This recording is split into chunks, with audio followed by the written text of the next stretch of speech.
There's a power in the world which is trying to make you not believe. His name is Satan, or the devil, and he has a strategy from the beginning to cause people not to believe society. And he's very active in our society, telling people not to believe the things which just read in the creed, especially about God as the creator. If you go to school today, you're going to be taught evolution, you're going to be taught that there's no God, you're going to be taught all sorts of other things which contradict the Bible. If you come to believe in the Lord, then you'll see that there is something different. Now, I used to work as a school teacher, and I worked as a school teacher. I taught English. I also taught RE. And in the course of teaching RE and stuff, I used to have lots of discussions with the kids. I was probably much more evangelical than you're allowed to be today. In fact, in the 70s, I was teaching in a place called Tulse School in Brixton. It was a very rough school. The discipline was terrible. It was a bit like urban guerrilla warfare when you went in. But had a good time. Remember one of my first lessons, I started teaching there in the summer term, so it was towards the end of the school year. Had one class which was, I think they were fifth form, they were about to leave school. They had no interest whatsoever in RE, they had no interest in being there, they couldn't care less. I went into the classroom, they were all playing cards. I suggested they shouldn't play cards, they told me to go away, not quite in those terms. And there was nothing I could do about it because, you know, they're not going to come to a detention, they're not going to go to, they'd given up on school. So they were just playing cards and thought, this is a bit of a rum deal, what can I do about it? So eventually I got some chick cartoon booklets. You've seen that, you know those? Little booklets with a cartoon with a gospel message in it. So as they were playing cards, I said, you might like to have a look at one of these. So he opens it up, this was your life. He says, oh, there's a book, good, these little books. Can you get us some more of these books, sir? And by the end of it, they were all reading cartoon books, and we had good discussions about Jesus. And we ended up having a Christian fellowship in the school and all that kind of thing. But a lot of them, they ask questions about God. And the basic question, do you believe in God even? Do you believe God is the maker of heaven and earth, of all things visible and unseen? Now, actually, when you look at the Bible, it never actually discusses the existence of God. It assumes there is a God, right from Genesis through to the end. It also assumes that God made us. In fact, if you go through the argument about whether God made us, not just about Genesis, you find it in the Psalms, in the prophets, in the Gospels, in the epistles. Even in the last book of the Bible, in Revelation, it says that God has created all things. For your glory they were made. So the Bible assumes that there is a God. But a lot of people say there's no God. Atheists. The Bible's actually not very complimentary about atheists. It says the fool has said in his heart, there is no God. Because actually it is foolish when you look at all the things that exist to imagine that they came out of nothing. But that's what a lot of people believe. Had kids who said to me, if you can prove that God exists, I'll believe him. You ever said that? Can you prove that God exists? Now actually I can't prove that God exists. I can give you evidence that God exists. And if you're looking for proof before you believe, it's the long way around. Actually, when you believe, then you have the evidence and even the proof that God exists. So you have to believe first and then you get the evidence. So you'll never be convinced if you're just looking for the proof that God exists. You have to believe first and then he will show you. There's a good reasons to believe that God exists. In fact, faith tells you, in Hebrews it says, by faith we understand that the universe was formed at God's command, so that what is seen was not made out of what was visible. So we have faith to believe that God made everything. Also, our kids ask the question, who made God? You ever ask that question? Who made God? So if God made everything, who made God? The answer is no one made God. God has always existed from eternity to eternity. Now, just ask yourself for a moment, can you conceive of a being who has always existed with no beginning and no end? Can you? Does it it's very difficult actually to even get that idea into your head, isn't it? That someone has always existed. God has always existed. And yet the Bible tells us that he has.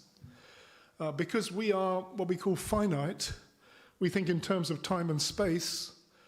It's something which goes, very hard to understand a God who is eternal, who's always existed. Yet we know also that the universe is eternal. It goes on, doesn't have an beginning, doesn't have an end, and it's always there. The verse in Ecclesiastes, it said he's set eternity in the human heart. Yet no one can fathom what God has done from the beginning to the end. We can't actually fully understand God. We can know God, we can know about him, but we'll never understand everything about God because God is different from us. We have to know it. Other things which kids said to me, they said, God didn't make me, my mummy and daddy did. Well, yes, certain way, you wouldn't be here except for what your mummy and daddy did to bring you into the world. But they didn't set in the process to cause you to come into the world. God did. And of course, the other thing which people said was evolution has disproved God. And I guess that's the most biggest thing today in the world. All of our education system teaches evolution. All of the nature programs on the telly teach evolution. All of the museums teach evolution. It's considered to be a fact that in the beginning there was nothing and nothing exploded and that became the universe. I don't believe it. I believe in the beginning God created the heavens and the earth. It's the first verse of the Bible. Oops. He created that universe. There's a picture of the universe. Multitude of stars. He created the earth which is our home. Beautiful earth with land, sea, light and darkness. All things that can support life. Whether it's the air we breathe, the food we eat, the water we drink, the soil we grow the plants in. It all works together for good. It's an amazing construction. When you look at the earth, how did it come about? He also made the sun and the moon and the stars. And he put the earth in exactly the right place in the solar system. If we're a bit nearer to the sun, we'd fry. A bit further away, we'd freeze. We're in the right place at the right time, and we have everything which is necessary for life. All came about by accident. I have a lot of faith to believe that. The Bible, as we said, says that God made the days of creation. Made the light, the dry land, the seas, the trees, the vegetation, the sun and the moon, the sea creatures, the birds, the land creatures, human beings, man and woman. One thing he says in the first chapter of Genesis, let the earth bring forth grass, the herb that yields seed, and the fruit tree that yields fruit according to its kind, whose seed is in itself and on the earth. Every living thing has a seed within it, with which it's able to reproduce. It's able to reproduce, and when it's come to the animal kingdom, it's able to reproduce because God made them male and female. God made man in his own image. That doesn't mean that we look like God or that God looks like us. It means that we have a spirit part of us which is able to communicate with God. He made us different from the animals. And the spirit part of us is able to relate to God. God made man in his image. He made them male and female. Another loopy thing they teach you in school now is that you can change from being a boy to a girl if you feel like it, or a girl to a boy. It's actually an abomination to God. It goes right against what God says. You can't. You're either male or female. If you don't like being male, well, you have to live with it. You're not going to change because that's how God made you. You've got a whole lot of different characteristics from a woman. And you can't change them. You don't want to change them because that's how God made you. And the idea that you can teach kids that they can change their gender is actually horrible. And it's being taught in our schools today, and it's absolutely awful. It's one of the reasons why our society is in such a mess, that we're going right against God. But coming back to Genesis, God says he made them male and female. And being male and female is important because when the male and the female come together in sexual union, they're able then to bring forth a child, which is how the human race is propagated. So we carry on. Part of God's creation. Every aspect of this is incredibly complicated. It all fits together. Now, I've got a computer here. This is my laptop. Does all sorts of clever things for me. I can type my sermons into it and read out the notes. I can type in the pictures I'm putting in here. I can communicate with people through emails, right across the world, through the internet. even communicate with you through Zoom meetings. If I was to tell you that this computer and everything to do with it came about by some cosmic accident in which all the parts came together at the right time and produced this machine, you'd think I was crazy, wouldn't you? Yeah? Because obviously somebody made it, somebody programmed it, somebody put the information into it so that it can function as a computer. It didn't just come about by accident. You and I are much more complicated, much more complex, and much more wonderful than this computer. And above all, you and I have life, which gives us something which is independent of one another, which gives us life to be able to live our lives differently. Everything is incredibly complex, and it all fits together. It can't have come about without a designer. Somebody had to design it, somebody had to create it. Now, what about evolution? Okay, it's taught in schools, it's taught in the TV, it's taught in the museums. There are actually a lot of scientists who do dispute it. They don't tell you that. But many scientists don't recognize that evolution is not possible. I'm going to give you one or two reasons why it's not possible. There are a lot of quite complicated ones. These are quite simple ones. First, in the beginning, there was nothing, and nothing exploded. Out of that explosion, the Big Bang, which happened 4.5 billion years ago, all of the planets in the universe came out of that explosion. Okay? So in the beginning there was nothing, nothing exploded. Out of the explosion of nothing, a vast universe with millions and millions of galaxies and stars came into being, including our planet, our Earth. A couple of problems with that, aren't there? One, what was there before the Big Bang? Nothing. How can nothing explode? Nothing comes out of nothing. And what caused the explosion out of which these millions of galaxies and stars came into being? I don't hear anyone who can give you an answer to that. I've never seen anybody give an answer to it. None of the scientists, not Richard Dawkins, not anybody else. And it doesn't matter how many billions of years you put into it, you're still left with the problem, what was there before it began? And how did an explosion bring order out of chaos? How did this beautiful Earth, which we live in, just the right time, just the right place, with just the right conditions for life, come into being out of an explosion? That's a picture of some flats in Ukraine 2 weeks ago. Nice flats, aren't they? Probably quite like to live there. That's a picture of them today. How did they get from that to that? There was an explosion. A Russian missile hit them. Has that improved the flats? Has it made them better? No. Is that going to evolve into something which will now be a nice flat again? No. An explosion does not create anything except disaster after disaster. And you can look in the world today and the universe, and they actually say that things are wearing out. They're not coming together, not becoming more uniform, more ordered. They're going actually from order to disorder. For the Big Bang to work, you've got to go from disorder to order. There's no evidence anywhere in history that that has happened or that it can happen. One of the things which Darwin taught was that in the beginning there was a simple cell, which was just a blob. And out of that simple cell, the blob kind of evolved into more complicated creatures until you went up and up and up until you eventually got to human beings. He thought that the simple cell was that, just a simple cell. It came about by some kind of magical process in which some electricity hits the water, and out of that explosion, somehow something living came into being. Are there any problems with that? Telling me there are problems with it.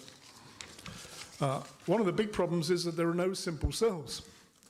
Every living thing which exists, from the simplest cell to the most complex being, which is human beings, has billions and billions of pieces of information in it. In fact, told that even in a simple cell like that, there is more information in that simple cell than there is in this computer. How did it get there? Somebody must have programmed it. That somebody must be God. Nothing comes out of nothing, and life does not come out of non-life. It's not possible. The only way that life can come into being is if something which is itself has life, gives it life so that it can exist. The other point is that even if this cell, and that's the kind of complexity of what's inside the cell, even if that cell does come into being, let's say by evolution, it's got to be able to feed itself, it's got to be able to breathe, it's got to be able to reproduce. Otherwise, it's a dead end. It may come into being and then it's finished.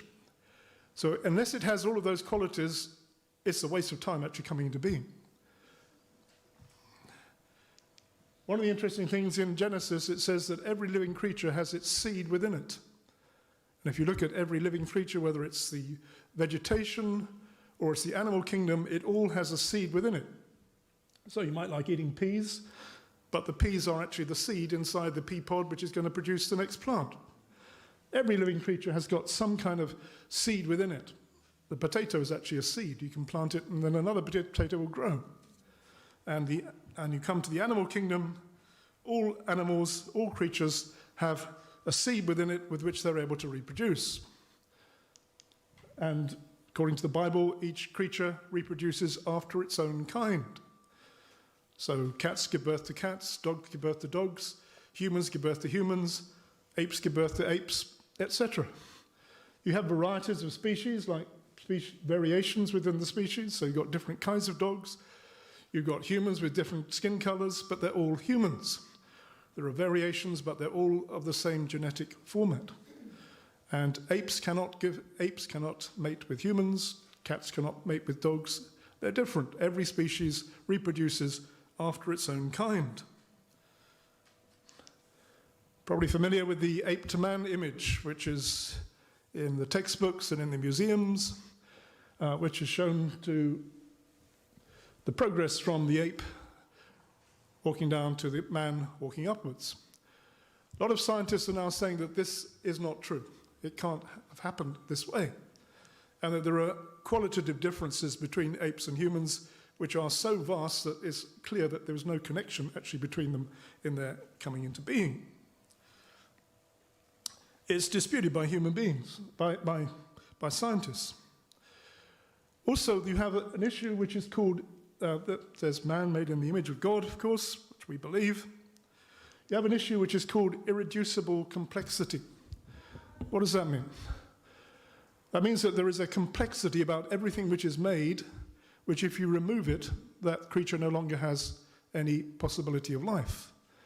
If you think about yourself as a human being, you've got lungs, you've got a heart, you've got a bloodstream, you've got a brain. All of those things are incredibly complex. They all have to work together, and if they stop working for 1 minute, you're dead. And if they never worked in the first place, you don't have life.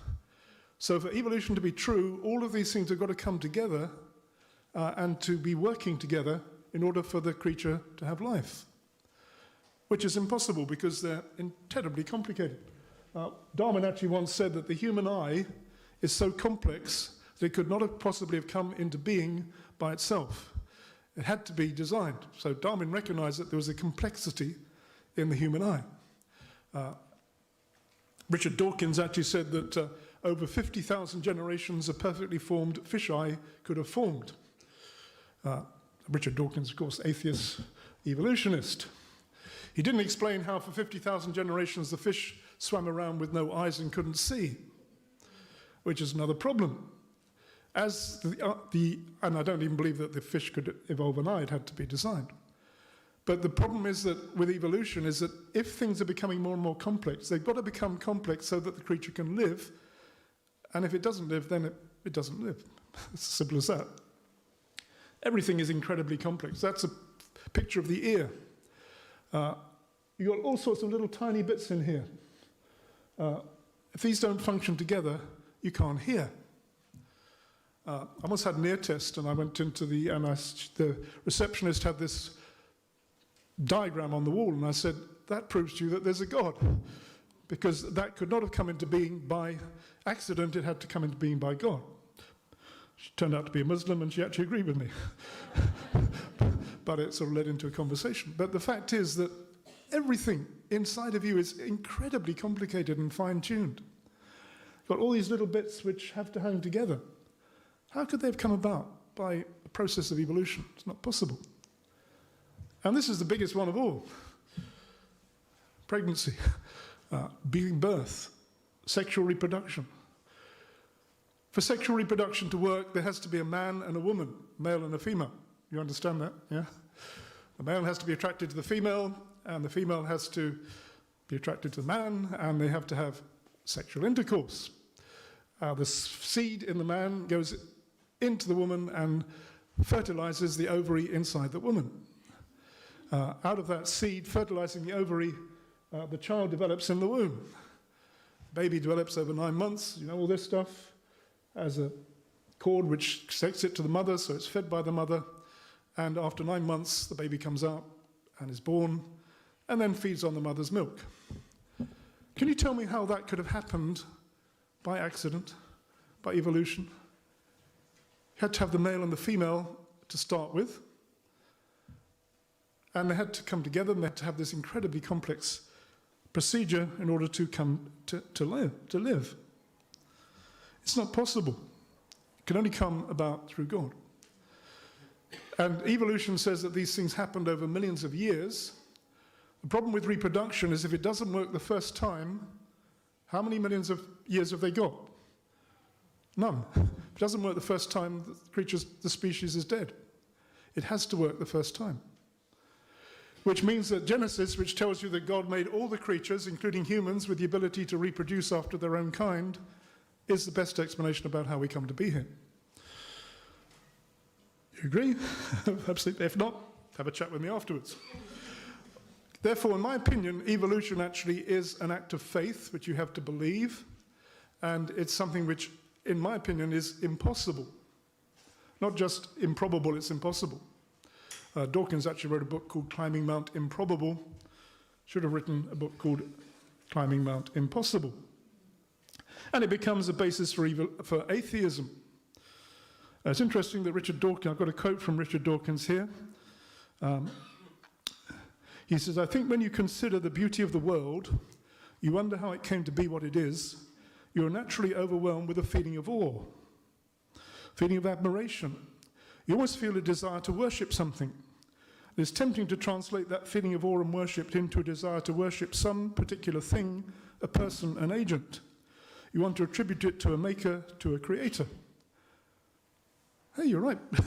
Dawkins has understood. He's looking at the universe. He's saying, there has to be something which you should worship, a creator. Then he says, what science has now achieved is an emancipation from that impulse to attribute these things to a creator. So science has now achieved the emancipation from looking at the creation and coming to the conclusion that there's a God. So now we say that there's no God, so you don't have to worship a God. Stupidity. Romans says, since the creation of the world, God's invisible qualities, his eternal power and divine nature have been clearly seen, being understood from what has been made, so that people are without excuse.